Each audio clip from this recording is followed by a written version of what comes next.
శ్రీమాత్రే నమ. జై గురు దత్తాత్రేయ నమ. ఈ వీడియోలో మనం ఫిబ్రవరి 17వ తారీఖున కుంభరాశి యందు ఏర్పడబోతున్న పంచగ్రహ కూటమి, అలాగే ఈ 17వ తారీఖున అమావాస్య ఏర్పడుతుంది. అలాగే ఒక గ్రహణ యోగం ఏర్పడుతుంది అన్నమాట. అంటే గ్రహణ యోగం అంటే సూర్యుడు, చంద్రుడు, రాహు ఒకే రాశిలోకి వచ్చినప్పుడు గ్రహణం యోగం ఏర్పడుతూ ఉంటుంది. ఈ గ్రహణ యోగంలో పుట్టినటువంటి జాతకులు ఎవరైనా ఉంటే వాళ్ళు జీవితంలో అనేక ఒడిదుడుకులు, ఇబ్బందులు ఎదుర్కోవడం జరుగుతూ ఉంటుంది. అంటే సాధారణంగా ఈ యోగాలు పుట్టినప్పుడు ఉన్నటువంటి యోగాలు ఆ వ్యక్తి యొక్క జీవితాంతం ఏదో విధంగా వెంటాడుతూ ఉంటాయి. అందుకనే వారు పుట్టినప్పుడు తగు విధమైనటువంటి పరిష్కారం చేసుకుంటే ఆ యోగం ఇబ్బంది లేకుండా జాతకుడు అభివృద్ధికి మళ్ళా కారణం అవుతూ ఉంటాయి. అలాగే ఈ ధనిష్ట 3-4 పాదాలు, శతభిషం 4 పాదాలు, పూర్వభాద్ర 1, 2, 3 పాదాలు ఈ కుంభరాశిలో ఉంటాయి. అంటే ఈ టైంలో ఎవరైనా మనకి ఈ ఫిబ్రవరి 17, 18, 19వ తారీఖు కొంతవరకు జన్మించినటువంటి పిల్లలు ఎవరన్నా ఆ టైంలో జన్మిస్తే వారి జాతకంలో ఈ గ్రహణ యోగం ఏర్పడుతూ ఉంటుంది. కంపల్సరీగా వాళ్ళు ఆ టైంలో పుట్టిన పిల్లలకి శాంతి పరిహార కార్యక్రమాలు చేసుకోవడం వల్ల వాళ్ళ జీవితంలో అభివృద్ధి కలుగుతూ ఉంటుంది. ఇప్పుడు మన ప్రస్తుత 17వ తారీఖున ఏర్పడుతున్నటువంటి అమావాస్యతో కూడుకున్నటువంటి గ్రహణ యోగం, అంటే దీనివల్ల కర్కాటక రాశి వారికి ఫిబ్రవరి 17వ తారీఖున అమావాస్యతో కూడినటువంటి పంచగ్రహ కూటమి అష్టమ స్థానంలో ఏర్పడింది.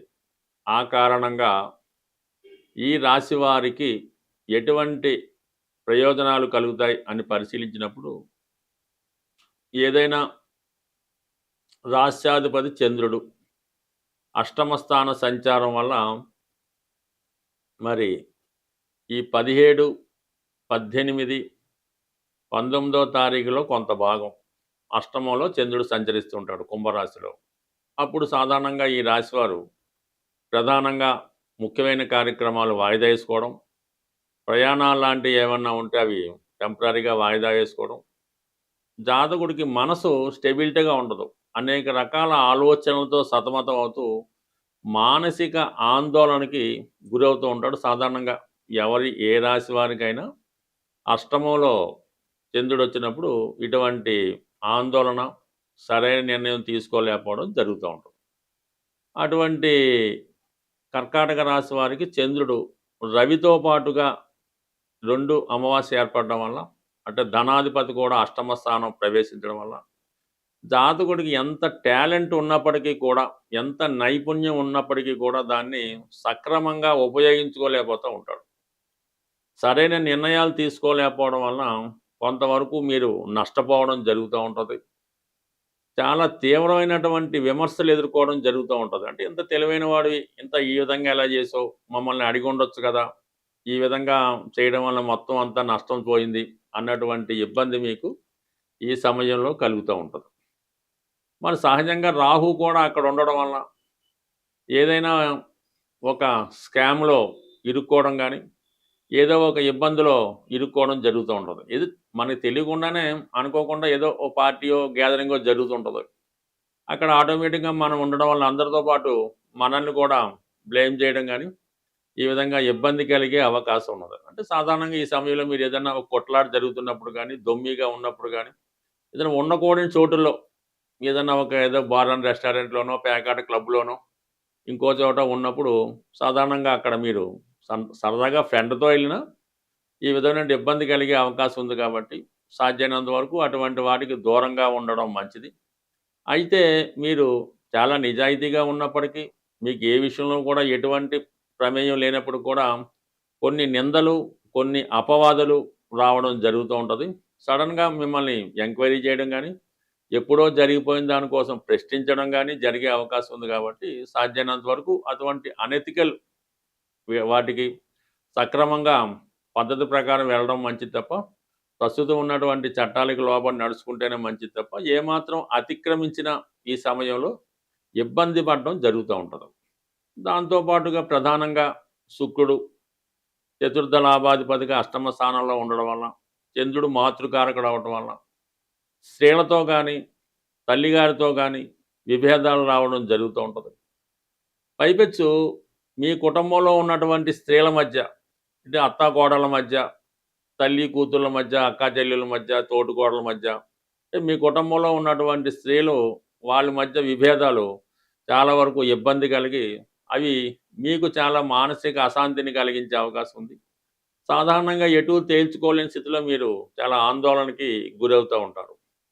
అలాగే సడన్గా మీ కుటుంబంలో ఒక స్త్రీకి సడన్గా అనారోగ్య పాలవడం కానీ, ఏదైనా ఒక గుప్త రోగం బయటపడడం కానీ, ఏదైనా ఒక స్త్రీ మీ కుటుంబంలో స్త్రీ ఒక స్కామ్లో ఇరుక్కోవడం కానీ, ఆవిడ వివాహ జీవితంలో సమస్యలు రావడం కానీ జరిగే అవకాశం ఉంది.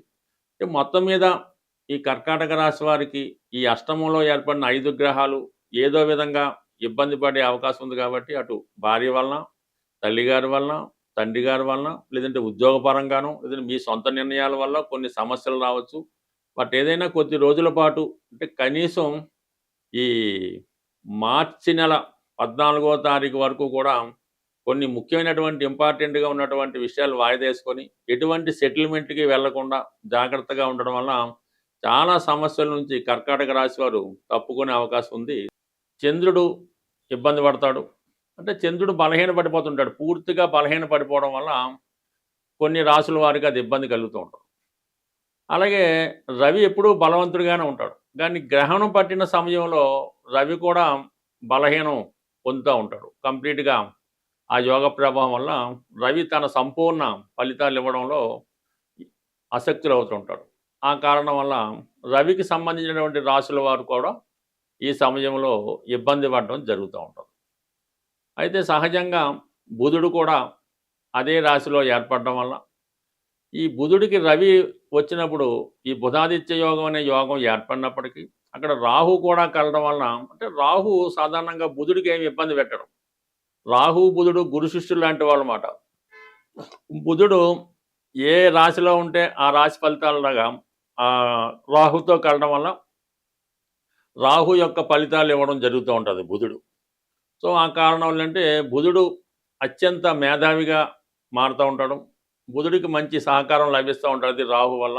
ఇది సైంటిఫిక్గా పరిశోధనా రంగంలో ఉన్న వాళ్ళకి, బాగా విద్యావంతులకి, మేధావులకి ఇది బాగా ఉపయోగపడుతూ ఉంటుంది. అయితే శుక్రుడు కూడా రాహు మిత్రులు అవుతూ ఉంటారు. ఈ రాహు శుక్రుడితో కలియడం వలన ఈ శుక్రుడు సంబంధించినటువంటి రాశుల వారికి కొంతవరకు వారు ఎక్కువగా జీవితంలో ఏదైతే సాధించాలని కోరుకుంటూ ఉంటారో అవి సాధించడం జరుగుతూ ఉంటుంది.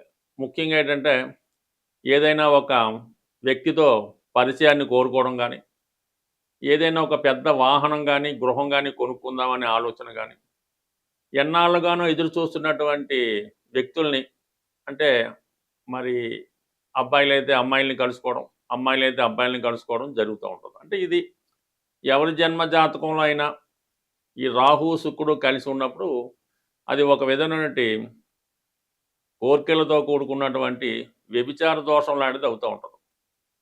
సో ఈ విధంగా ఈ 5 గ్రహాలు మరి కుంభరాశిలో కలిసడం వల్ల అక్కడ ఈ రాహు ఉండడం వల్ల, అంటే రాహు మొత్తం ఈ అన్ని గ్రహాలని కూడా వాటి యొక్క ఒరిజినల్ కారకత్వాల్ని నాశనం చేస్తూ ఉంటాడు. రాహు ఒక విషగ్రహం, ఒక రాక్షస గ్రహం, ఒక అవినీతికి సంబంధించినటువంటి అనెతికల్ గ్రహం మాట. అతనికి ఇప్పుడున్నటువంటి చట్టాలతో కానీ, ధర్మంతో కానీ, న్యాయంతో కానీ ఏ విధమైన సంబంధం ఉండదు. తాను అనుకున్నది ఎలాగన్నా సాధించాలనే మనస్తత్వం ఉంటుంది. అంటే ఒక విధమైన వావి వరుసలు ఉండవు, ఒక విధమైన నీతి అవినీతి ఉండదు. ఇది న్యాయం, ఇది తప్పు అన్నటువంటి ఏమి లేకుండా రాహు అనెతికల్గా ప్రవర్తిస్తూ ఉంటాడు. పైపెచ్చు రాహుకి మరి కుంభరాశి ప్రస్తుతం స్వక్షేత్రం అవటం వల్ల అత్యంత బలవంతుడైనటువంటి రాహుతో ఈ మిగిలిన 4 గ్రహాలు కలవడం వల్ల వాటి యొక్క కారకత్వాలు ఇబ్బంది పడతా ఉంటాయి. అంటే ఇక్కడ రవితో కలియడం వల్ల మరి ఎవరికైనా తండ్రి గారి యొక్క అనారోగ్యం గానీ, తండ్రి గారు నష్టపోవడం గానీ, పిల్లలకి ఇబ్బంది కలగడం గానీ జరుగుతూ ఉంటుంది. అంటే రవి కారకత్వాలు పాడవుతాయి. చంద్రుడు కారకత్వాలు తల్లిగారికి అనారోగ్య సమస్యలు, ఏదైనా హెల్త్ ప్రాబ్లమ్స్, ఆవిడ జీవితంలో స్ట్రగుల్ పడడం జరుగుతూ ఉంటుంది.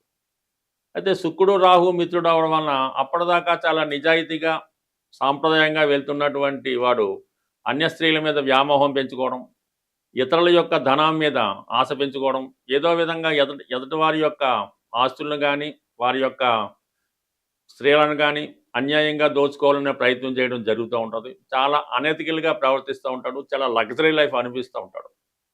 సో బుధుడు రాహుతో కలియడం వలన పెద్ద పెద్ద వ్యాపార అవకాశాలు తన దగ్గర ధనం ఉన్నా లేకపోయినా పెద్ద పెద్ద సంస్థలు స్థాపిద్దామని, కోట్లలో రొటేషన్ చేద్దామని, ఎదుటి వారికి భ్రమ కల్పించేలాగా తన యొక్క ఐడియాలు ఇవ్వడం జరుగుతూ ఉంటుంది.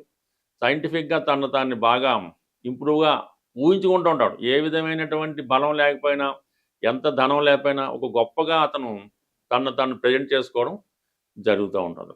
మరి ఈ విధంగా ఏర్పడినటువంటి ఈ 5 గ్రహాల కూటమిలో కేవలం 2.5 రోజులు అటు ఇటుగా మాత్రమే చంద్రుడు ఉండి మీనరాశికి వెళ్ళడం జరుగుతూ ఉంటుంది. ప్రధానంగా ఈ శుక్రుడు మార్చి వరకు ఉండడం జరుగుతూ ఉంటుంది. రవి మార్చి 14 వరకు ఉండడం జరుగుతూ ఉంటుంది. అయితే బుధుడు మాత్రం అదే రాశిలో ఇంచుమించుగా మనకి ఏప్రిల్ నెల వరకు కూడా అందులోనే వక్రించడం ఇవన్నీ జరుగుతాయి. కాబట్టి మొత్తం మీద ఏంటంటే ఇప్పుడు ఏర్పడినటువంటి ఈ అమావాస్యతో కూడినటువంటి గ్రహణ యోగం వివిధ రాశుల వారికి ఏ విధంగా లాభపడుతుంది, ఏ విధంగా నష్టం జరుగుతుంది అన్న విషయాన్ని వివరంగా తెలుసుకునే ప్రయత్నం చేద్దాం. ఇప్పుడు ఏర్పడినటువంటి అమావాస్య గ్రహణ యోగం దానికి పరిష్కారం కరెక్ట్గా చేసుకుంటే ప్రతి సమస్య మనకి సులభంగా పరిష్కారం అవడం జరుగుతూ ఉంటుంది. ప్రతి తిథికి ఒక గ్రహం అధిపతిగా ఉండడం జరుగుతూ ఉంటుంది. అమావాస్యకి అధిపతిగా రాహుగ్రహం ఉంటుంది. అలాగే అష్టమి నాడు కూడా రాహు ఆధిపత్యంలో ఉంటుంది. అందుకనే అమ్మవారికైనా చండీ హోమాలు అలాంటివి చేసినప్పుడు అమావాస్య కానీ అష్టమి కానీ ఎన్నుకోవడం జరుగుతూ ఉంటుంది. మరి ఈరోజు మనకి ఈ గ్రహణ యోగానికి అలాగే అమావాస్య యోగానికి పరిహారంగా అమ్మవారిని ఆరాధించడం వల్ల మనకి సమస్య పరిష్కారం అవుతూ ఉంటుంది. సింపుల్గా కనకదుర్గ అమ్మవారు లేదా ఒక శక్తి స్వరూపం, లేదంటే దశ మహావిద్యల్లో ఏ అమ్మవారైనా పర్వాలేదు. ఈ విధంగా మీకు ఇష్టమైనటువంటి మీ సమీపంలో ఉన్నటువంటి అమ్మవారి ఆలయానికి దర్శించడం, వీలుంటే ఒక నిమ్మకాయల దండ, ఆకుపచ్చ రంగుతో కూడుకున్న నిమ్మకాయల దండ అమ్మవారికి సమర్పించడం, లేదు ఒక 8 నిమ్మకాయలు అమ్మవారికి సమర్పించి ఒక విధంగా కుంకుమర్చన ఏదో చేపించి మీరు ఆ పూజారి గారు మీకు ఒక నిమ్మకాయ ఇస్తే ఒకటి, ఇది 2 ఇస్తే 2 తీసుకొని అది మీ దగ్గర భద్రపరచుకోవాల్సి ఉంటుంది. ఒక 4 నిమ్మకాయలు ఇస్తే ఇంట్లో అందరి దగ్గర కూడా పెట్టుకున్నా మీకు ఈ యోగాల నుంచి అంటే ఈ ఇబ్బందుల నుంచి తొలగిపోయే అవకాశం ఉంటుంది. సో అలాగే చిన్నగా మరి ఇంకా ఇంట్లో పూజ చేసుకునే వాళ్ళు ఎలా ఉంటుందంటే అమ్మవారికి తమలపాకులో యాలకులు, లవంగాలు, అలాగే వీలైతే కొద్దిగా పచ్చకర్పూరం, అంటే పచ్చకర్పూరం మళ్ళీ 2 రకాలు ఉంటాయి. తిని పచ్చకర్పూరం వేరుగా ఉంటుంది, మామూలుగా ఇప్పుడు ఉన్నటువంటి అందరూ ఉపయోగించే స్మెల్ కోసం ఉపయోగించేది కాకుండా ఇటువంటిది అమ్మవారికి తాంబూలంగా సమర్పించడం వల్ల కూడా ఈ రాహుగ్రహ పరిహారం మీకు రావడం జరుగుతూ ఉంటుంది. బట్ ఏదైనా ఈ చిన్న ప్రక్రియ మీకు చాలా వరకు అంటే అమావాస్య రోజు చేస్తే మళ్ళా అమావాస్య వరకు మీకు దాని ప్రభావం ఉండడం జరుగుతుంటుంది. సర్వసాధారణంగా ఈ మధ్యకాలంలో ఏదో ఒకటి ఈ చేతికి కట్టుకోవడం జరుగుతూ ఉంటుంది. తాయెత్తు లాంటిదో, రక్షనో, అమ్మవారిదనో, ఆంజనేయ స్వామిదనో ఈ మణికట్టు దగ్గర ఇవి కట్టుకుంటూ ఉంటారు. రక్షాబంధనాల్లో కట్టుకుంటూ ఉంటారు. అవి చాలామంది ఏంటంటే సంవత్సరాల కొద్దీ అవే వాడుతూ ఉంటారు. అది సాధారణంగా మీరు అమావాస్య రోజు చేతికున్నటువంటి ఇటువంటి ఈ బంధనాల్ని, రక్షా బంధనాల్ని, కంకణాల్ని కంప్లీట్‌గా అవి తీసివేసి ఏదైనా ఒక చెట్టు మొదల్లోనో, నదిలోనో కలిపివేయటం మంచిది. మళ్ళా మీరు కొత్తది అమావాస్య రోజు మళ్ళా కొత్తగా ధరించడం వల్ల దాని పవర్ మళ్ళా వచ్చే అమావాస్య దాకా ఉంటుంది. అంతే తప్ప అటువంటి ఈ రక్షా బంధనాల్ని, తాయెత్తుల్ని వాటిని ఇలాగా సంవత్సరాలు బట్టి ఉంచుకోవడం వల్ల కూడా అది ఇబ్బంది కలుగుతూ ఉంటది. బట్ ఏదైనా కొన్ని పరిహారాలు చేసుకోవడం వల్ల నమ్మకం బట్టి ఆధారపడి ఉంటుంది కాబట్టి మరి ఇటువంటి ఈ పరిహారం సాధారణంగా చేసుకుంటే మంచిది. సో, ఏదైనా మీరు అమ్మని నమ్ముకుంటే అన్నీ ఉన్నట్టే అని ఏదైనా ఈ గ్రహణ యోగం నుంచి తొలగాలంటే మీరు గట్టిగా పట్టుకోవడం అమ్మవారి యొక్క పాదాలు. ఆ సమస్య అదే మీకు సాల్వ్ అవుతుంది. స్వస్తి.